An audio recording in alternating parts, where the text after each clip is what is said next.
नमस्कार मुलांनो, कसे आहात तुम्ही सगळे? आज आपण मराठी महिने शिकणार आहोत. तुम्हाला माहीत आहे का, प्रत्येक महिना हा आपल्यासाठी काहीतरी वेगळं घेऊन येतो. चला तर मग पहिले मराठी महिने शिकूया, त्यानंतर त्यांचे वैशिष्ट्य. चैत्र, वैशाख,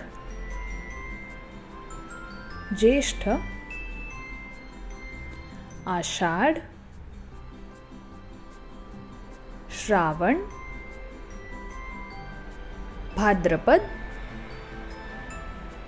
अश्विन, कार्तिक, मार्गशीर्ष, पौष, माघ आणि फाल्गुन. मुलांनो, चैत्र हा फुलांचा महिना. गुढी उभारून आपण नवीन वर्षाचे स्वागत करतो. वैशाख येतो, उष्णता आणि आनंद आणतो.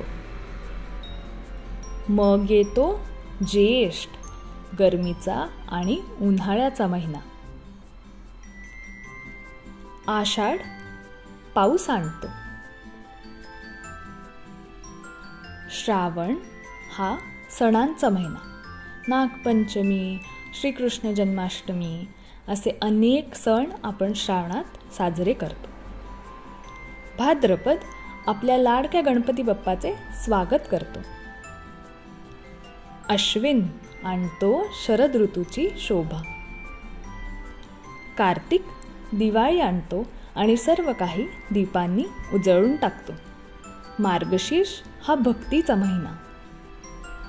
तर पौष हिवाळ्याची ऊब आणतो.